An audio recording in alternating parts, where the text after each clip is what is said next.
इन बेजुबान जानवरों की। न जाने कितने लोगों और सैनिकों की जानें बचाई है इन बहादुर और बेजुबान जानवरों ने। अपने सूंघने की शक्ति से विस्फोटक खोज न जाने कितने आतंकवादियों और कातिलों को पकड़वाया है भारत के इन डॉग यूनिट ने। लेकिन इनकी खबर क्यों दिखाएगा मीडिया? न टीआरपी मिलेगी उन्हें, न वोट मिलेगा नेताओं को, तो बिना किसी फायदे के भला कोई क्यों सुर्खियां बनाएगा इन बेजुबान शहीदों को? इसी सोच को बदलने के लिए आज हमने यह वीडियो बनाया है, ताकि आप उन बेजुबान सैनिकों को जान सके जिसके बारे में हमें कोई नहीं बताता। तो दोस्तों, अगर आप भारत के इन बेजुबान योद्धाओं के बारे में जानना चाहते हैं तो वीडियो के अंत तक बने रहें। आतंकियों के खिलाफ ऑपरेशन में आर्मी के प्रशिक्षित कुत्तों की यूनिट यानी डॉग स्क्वाड का बड़ा योगदान रहा है। यह अपनी तेजी और ट्रेनिंग को हूबहू असल में उतारने जैसी खूबियों के कारण सेना का अहम अंग बने हुए हैं। इन आर्मी डॉग्स की अहमियत का अनुमान इस बात से लगा सकते हैं कि उन्हें सेना में रैंक भी दी जाती है। हालांकि रिटायरमेंट के बाद आमतौर पर उन्हें दया मृत्यु दे दी जाती है। सैनिकों की तरह ही सेना में भर्ती किए जा रहे डॉग के लिए यह भी देखा जाता है कि वे शारीरिक तौर पर मजबूत और चुस्ती फुर्ती से भरे हुए हों। आमतौर पर इसके लिए लेब्राडोर, बेल्जियम मैलिनोइस और जर्मन शेफर्ड को चुना जाता है। ये तेज तर्रार तो होते ही हैं, साथ ही कम समय में ज्यादा सीख पाते हैं।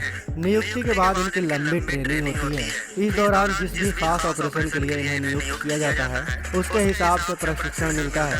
जैसे अगर बम दस्ते में डॉग की भर्ती हुई हो तो जमीन या वस्तु सूंघ कर दूर से ही विस्फोटक का पता कैसे लगाया जाए यह सिखाया जाता है। इस तरह के प्रशिक्षण के लिए national training centre for dog काम करता है।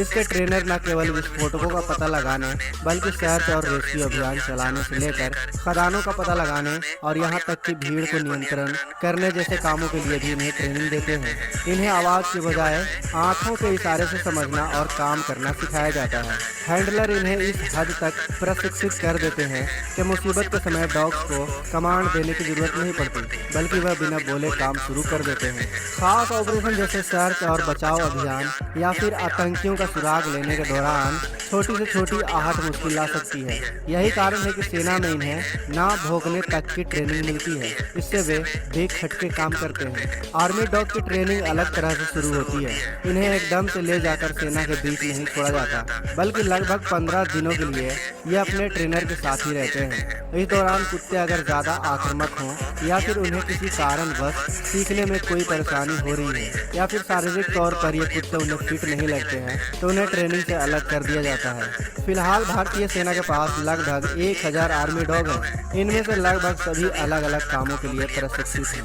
लेकिन सर्च और बचाव अभियान में सबको महारत हासिल है। यहाँ तक कि उन्हें कई ऑपरेशन को जान पर खेलकर अंजाम देने के लिए वीरता पुरस्कार भी मिल चुका है। रिमाउंट वेटरनी कॉर्प्स यानी RVC में एक शौर्य चक्र और वीरता के लिए मिले ढेरों दूसरे साजो सामान हैं।